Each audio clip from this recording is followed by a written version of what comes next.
Well, I was hoping to get someone into this one, but as usual, I seem to not have gotten a single one. It's not that surprising, really. It's pretty difficult to plan out these things. One of these days, maybe I'll have an argument with someone just like that to have an argument, so to speak. But yeah, as this video says, this video is all about me just gonna rant about the latest One Piece chapter. But this chapter is also for me to tell you what I really despise about these situations in the whole Cake Island arc right now, as well as some things that Uda is not being solved with.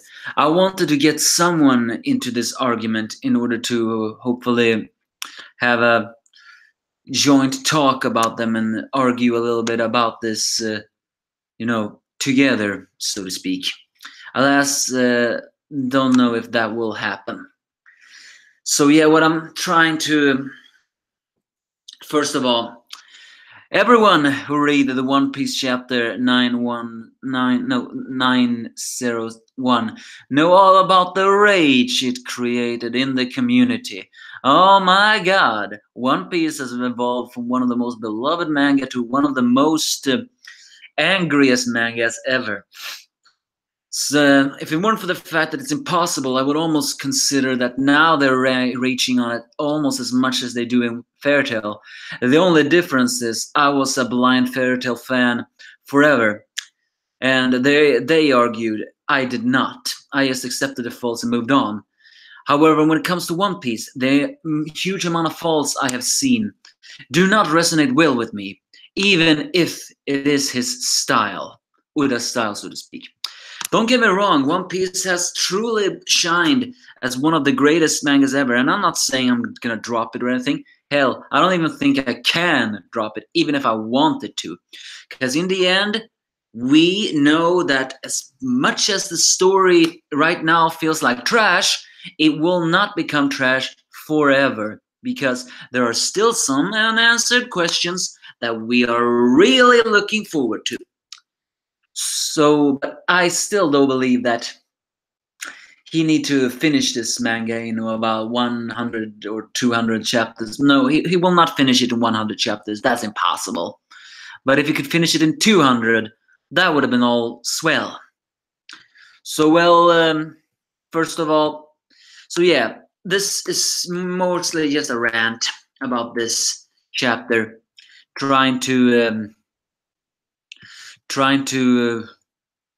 say what I do not like and what I don't like. Mostly improvised, but alright, we'll count it off first. First of all, did anybody see, if anybody's watching this, did anybody see Yoy Boy Theorist's latest video where he talked about this? I mean, I caught a glimpse on it, and he said something that I have been talking about for months. Well, he didn't really say that, what I have been saying, but for me, it felt like that. It's about Sanji's character. Let's now discuss my problem with this arc. It's not finished yet, but once it's finished, I need to get someone in the YouTube community to have a talk with me about that. If someone would even want to talk with me about it. Anyway, okay, here's my first one. First of all, Uda's treatment of Sanji's character has been nothing but absolute bullying and trash. In fact, now I'm even convinced more than ever that Sanji is Uda's least favorite Straw Hat. Is he my least favorite character? No, Sanji is my favorite character, because everything about him was cool. His character about being a cook that fights with his legs, to the point where he flirts with every single skirt he sees, and the fact that he was just so cool and calm. However, for some reason, Uda has been treating him like complete and utter shit this entire arc. Everything he had been doing, every single time, it looks like Sanji will get a redemption of a big badass. We just show that he is a valuable member Uda just flushes down the toilet without even an explanation. He's making us guess that this maybe is just either he's just evading everything about Sanji's character, or he truly is hating on Sanji and seeing Sanji as his least favorite character. I mean, let's just count every single thing that has been disrespecting Sanji with. Probably not every little thing, but at least most of it. Alright, let's First, being kidnapped by the Big Mom pirates. Then, losing a fight against his father, who he should be way stronger as, mind you. Then getting cups on when his adopted father is in danger. Then shaking in fear when he sees his brother. This is the same guy that has fought giants, the same guy that fought dinosaurs, the same guy who has been going up against a lightning god, and he shook in fear. He cannot be allowed to shook in fear. Then again, childhood trauma is something else, but still. Also the fact that he actually was afraid of the Big Mom pirates. Didn't even trust his own crew to handle this all. This is the miracle crew. The same crew that took down the CP9, and he didn't even believe in them. Then is the fact that he couldn't even fight off Daisuku. Then is the fact that he couldn't even fight off the Big Mom pirates. And then he was taken to cook the goddamn cake. That didn't even knock out Big Mom! So yeah, I'm just saying. Those are the 10 reasons why Sanji is Uda's least favorite character. Nothing that he has been giving him has been anything but kind. It's been nothing more than pure and simple bullying. It's pathetic, really. Uda, what did Sanji do to deserve this treatment? Can't you give it to someone that deserves it? A chopper? I mean, Usopp is already the butt monkey, so you cannot give in to him more than you think. How about Zoro? Give him some moments. He cannot just be the badass of it all. Robin is too good. She has already been going through much. What about Frankie? But no, in the end, it's Sanji that has to get the bullying now. Because he's the only one that's supposed to handle it, right? Alright, that's my first complaint about this arc. Going forward, that just keeps increasing, mind you. Then, my other problem is Big Mom's character. Ever since Big Mom appeared, and ever since it's revealed that she was Lola's mother, the critics have been going non-stop wondering that if Lola really consider her family, then there's no way someone like Big Mom could possibly be her mother. But no, they are related. It's even confirmed. We even saw their birth. So what's the problem with Big Mom's character? Something that some people have just believed she was going to become an ally. Seriously? I mean, have you even seen her character? I still cannot understand why people cannot get this in their freaking mind. Big Mom may be 68 years old. Big Mom may have, over 90 children or whatever. Big Mom may be a Yonko. Big Mom may have a country she rules over. But she is goddamn freaking mentally ill! She is a mutant by One Piece standards. There's some who are just very tall and strong, someone trains till they become very strong, someone who is born strong, and Big Mom is none of that. She was born strong and a freak of nature. Why do you think she even can have so many children? It's because she's a freak of nature. It's not just cartoon logic. Big Mom is a freak of nature. And people have so much cannot even accept the fact that she is supposed to be defeated.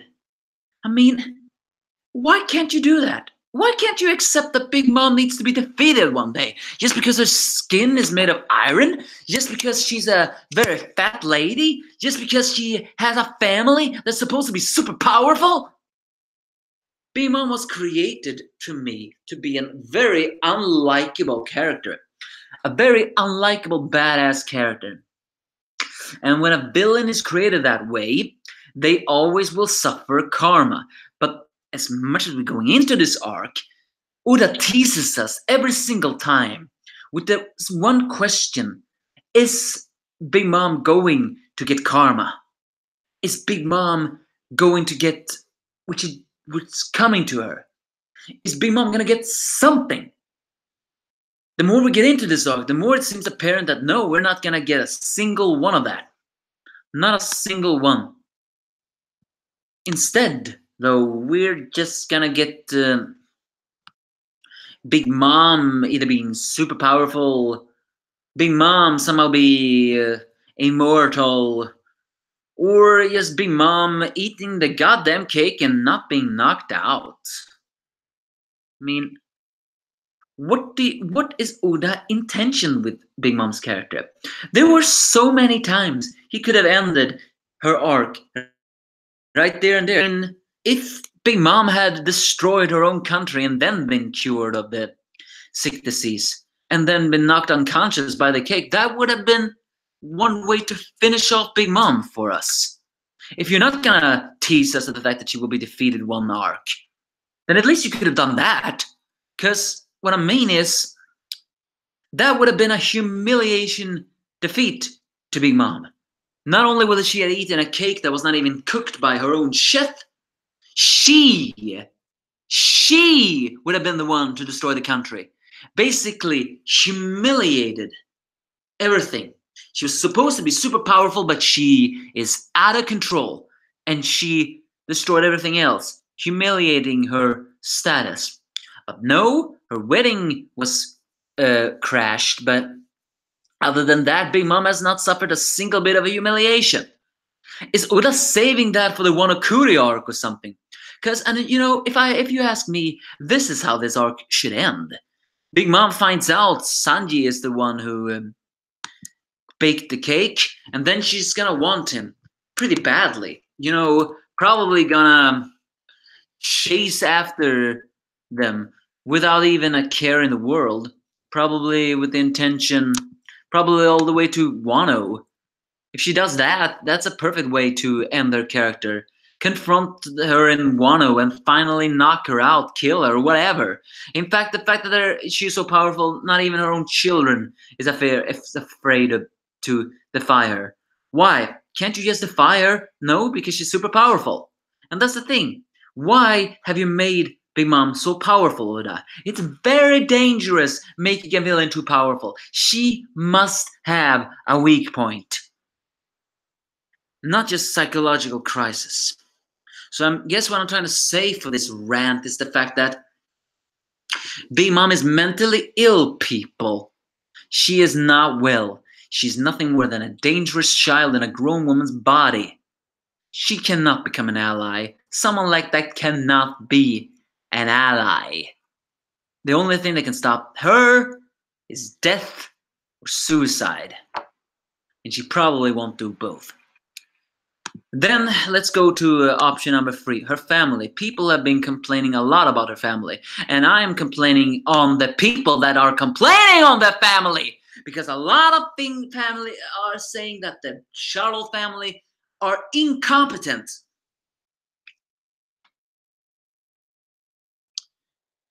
Incompetent people. The Charlotte family live in a golden cage. The Charlotte family live in a zone, which is basically their everything. The Charlotte family basically has been growing up with an abusive mother like Big Mom, making them either strong or not. The Big Mom pirates, the Charlotte family, has been forced to do this and that their entire lives. And the Big Mom pirates, the Charlotte family, are hiding behind the name of a Yonko and the Devil Fruits. So of course they're not gonna be very hyped up. The Big Mom pirates are made up of slug smilers arrogant jackasses and mentally ill people. Of course, they can't live up to the hype, people. They are meant to be mentally challenged, not so disciplined, and pretty pathetic when time comes because they're not expecting someone to have luck on their side, skill on their side, and just being very daring. They are used to people just quaking in fear and losing all hope as they chase them away. That is not going to happen to the Straw Hat crew, so of course they can't handle that! The big vampires are made up nothing more than arrogant people. And arrogance clouds your judgment. You have to realize that. Judgment and no arrogance makes you do pretty bad things. For example, first of all, Charlotte Cracker revealed his true body, then reveals how his biscuit fruit did. By doing so, Luffy exposed his weakness. Let's see here. Brûlé, throwing the mirror, making a mock to Nami, all about that and that about the worst generation. That exposed the mirror world scenario and the things like that, and many things like that. Smoothie running outside of the treasure trove to handle it herself, which made Brooke take a copy of the place.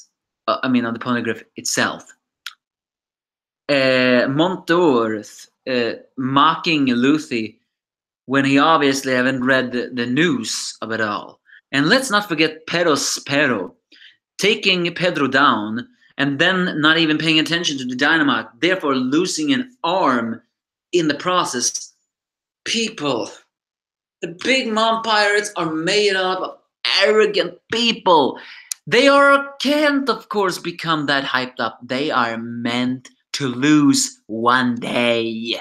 The only one that wasn't arrogant was Katakuri. He was prideful in his abilities sometimes, yes, but he was the only one that had his cred here. And why do you think Luffy struggled so much with him? Not because he had over 1 billion bounty, not because he had an awakened power fruit, and not because he had the ability to see the future. No, because Katakuri was not arrogant. He didn't underestimate Luffy. He played his cards right. The others do not. They can't do that because they're arrogant and they're mentally ill. In fact, let's go back to Lola for a moment there.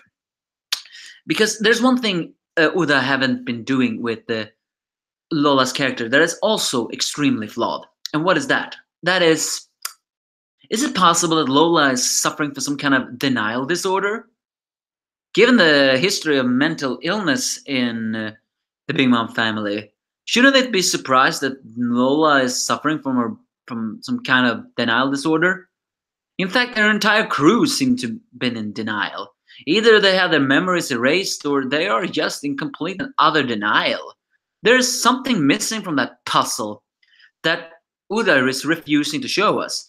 All he instead shows us is the fact that Lola is simply naive beyond belief. And if you ask me, that's not good enough. That is not good enough. All right, let's see. What else can we complain about? The allies sacrificing themselves to give the Straw Hats an opening. They are coming over and over. First of all, Pedro sacrificing himself, then the Germa appearing, then the Sun Pirates appearing, and then Jinbei deciding to once again leave the Straw Hats to help the Sun Pirates escape it all. I mean, Oda, you had plenty of time just using either of that. As soon as the Sun Pirates show themselves, you could just there and there show it all and just let the Straw Hats escape. But no, you're still dragging out this escape. It is not nice. It is not suspenseful. It is just annoying. It's raising death flags, and I hate death flags. No one in One Piece is supposed to die. In fact, is even Pedro dead? Or is he gonna be revived? There is just some things on this puzzle that is missing. And the fact that the Germa 66 a group of arrogant jackasses that I just wanted Sanji to fucking kick their faces in, is helping them escape. And we don't even know why yet. That's flaw. That's extremely much flaw. Are you gonna make them karma Houdinis? You can't do that to us, Oda. You can't allow them to become karma Houdinis. They need a punishment. If the Charlotte family is not gonna get one, at least let the Vinsmoke family do that. Or are you gonna end this arc with basically Luffy not learning anything and saying that he failed with everything? That is not One Piece standard. You can't do that to us. Especially if we're entering an arc called Wano, where we know the stakes will be higher than ever. So, I mean, you're throwing things around, Oda. Friends and not friends. And it's the fact that why do you even... If you're gonna show us the Sun Pirates, at least show us a little bit more of their skill or something. The only thing you showed to us is Aladdin has somehow the power to clash with Oven, who, by the way, has an overpowered devil fruit now. It's just not fair. And now you're making Jinbei leave the crew. Again! Why, Oda? What's the point of making Jinbei leave the crew? Is that a death flag, or is it simply to say that Jinbei is too powerful right now? It tires me out just thinking about it. I don't know what he's thinking. Alright, let's see. What else to rant about? The Emperors of the New World, maybe? I mean, if anything, this arc has been introducing a lot of new characters, and that is never wrong, because introducing new characters is one of the biggest interests in the One Piece community. However, you introduced these Emperors, and I did not exactly want to find out anything about them, nor did I want to find out that there's some kind of superpower. But then you just show that one is somehow undercover by the government. And then you didn't even show a single one being a revolutionary. So I'm just... What's the point of these emperors of the underworld if you're not even gonna prove it? What is it about this underworld that is a superpower of something? Are you trying to send a message to us, Uda, that the government is controlling the underworld somehow? Or are you trying to say that CP0 is actually stronger than we think? You can't do that to us. Give us just a simple answer. And the fact is, Big News Morgans, what the hell is that? Where did that talking bird that cannot even fly come from? If he's not a devil fruit user, then what is he? Please, Uda, just give us a fucking answer. Don't leave us hanging. I hate the fact that you leave us hanging. Because another reason, Uda has left us hanging a lot this arc. He has always been doing that, ever since the beginning. But now, it is actually excruciating. First of all, the devil fruits of the Charlotte family members. So many devil fruits. And yet we haven't even gotten the name of half of them yet. We don't even know the name of Jalette's devil fruit. We don't even know what Opera's devil fruit was. We didn't even know what Monteur's devil fruit was. And Smoothie, who is a fucking sweet commander. What the hell is her devil fruit? We thought it was some kind of juice fruit, but now it seems to be more of a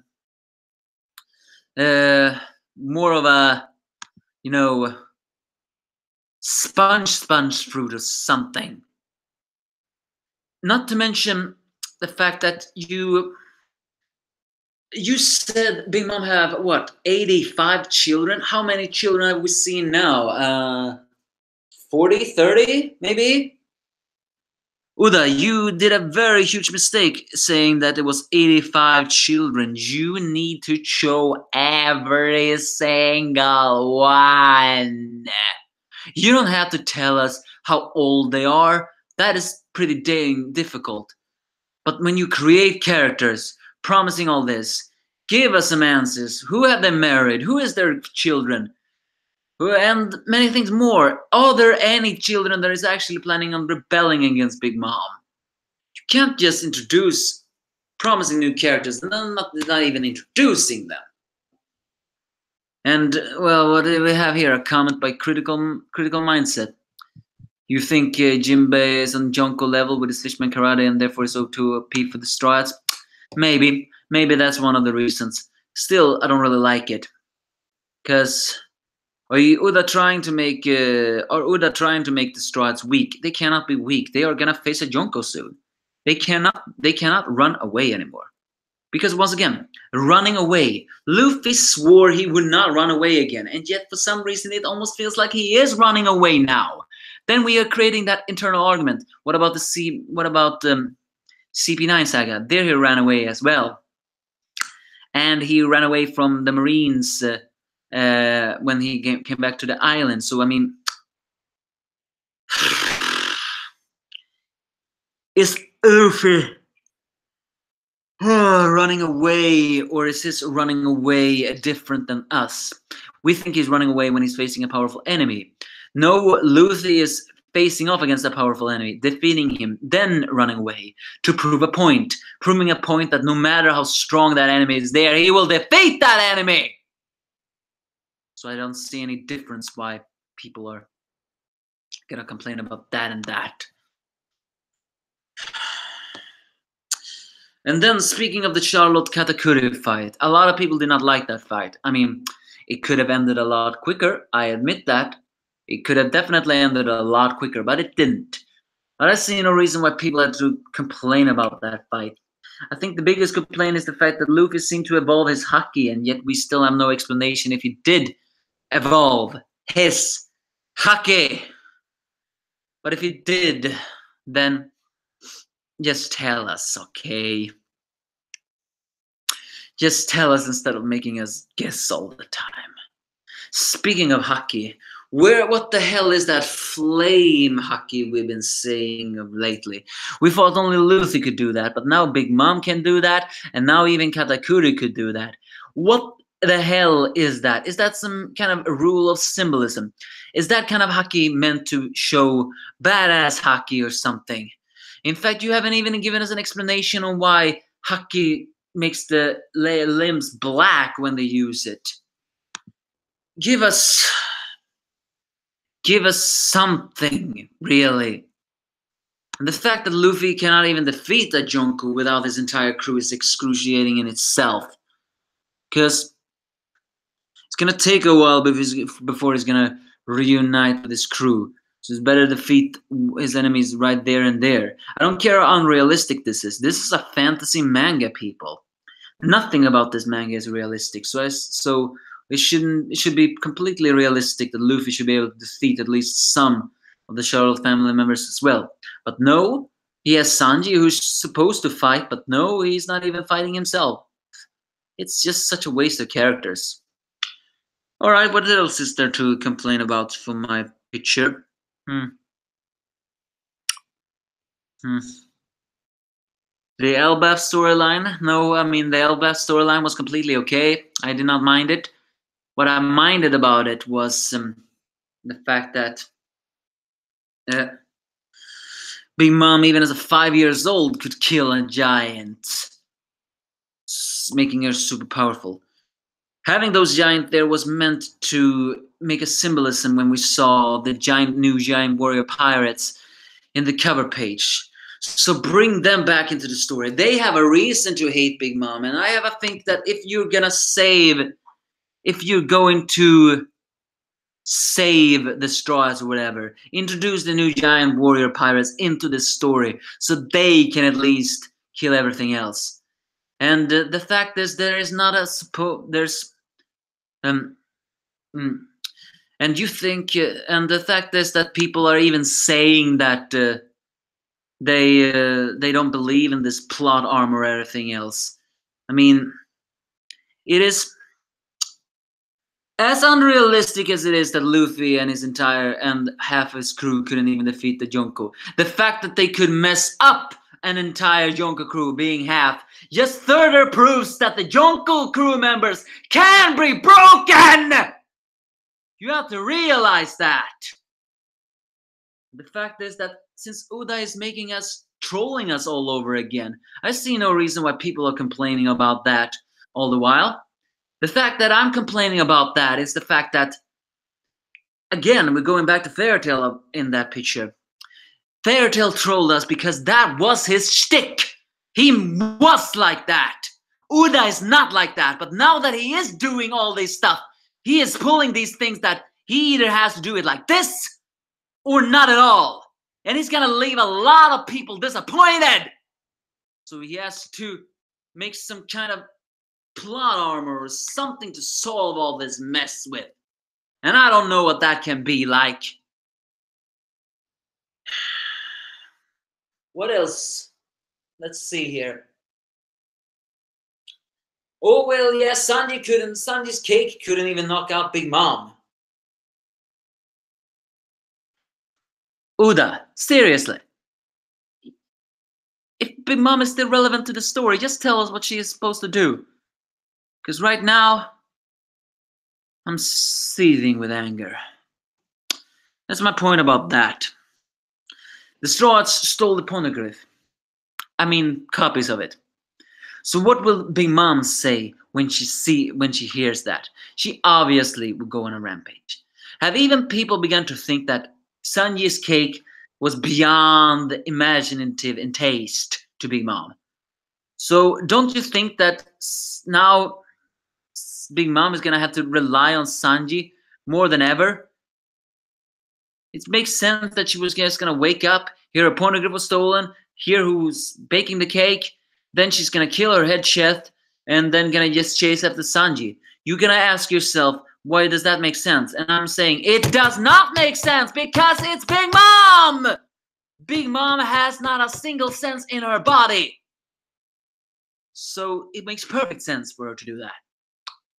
Alright, what else is there to rant about? Well, there's a lot of things to rant about. We're running out of time. No one came here in order to rant with me. So actually that is quite upsetting, really. But hey, I only sent this on Twitter, not on the Hangout. Maybe I'll do it next time. Saw some people here I recognized. Critical Mindset. Real good, real cool dude. Check out his YouTube channel. And Tobias James. Well, you and I may not have the same opinion when it comes to One Piece situations, but hey, few people do nowadays. So let's see here. Is there anything else to say? What is it that I wanted to say? Oh yeah, the Nox Pirates. The Nox Pirates. You have said that the Nox Pirates are there. Pickums is there. Why aren't the Nox Pirates helping? Where are they, in fact? Are they alive? Give us a reason! Where are they, Uda? They are the perfect ones to betray everything else if they hear what happened to their former captain. Speaking of people that are maybe dead, Moscato apparently showed up alive and well in the latest chapter. That was a huge upset, mostly because it just let us scratch our heads. Last time we saw him, he had his life force sucked out of him. So, I mean, Uda, are you trying to tell us something for that? Because if you are trying to tell us something, at least make a scene where you explain it. Preferably in this next chapter. Don't leave us hanging like this. It makes us think it's a cartoon error. Is that a twin brother or is that really Moscato? Can someone be revived if they're you know, lifespan gets redirected into them? Does that mean Pedro can be alive as well? In fact, that homie that attacked Pedro, is that even Pedro's homie? There's so many unanswered questions about these homies. And it's pissing me off.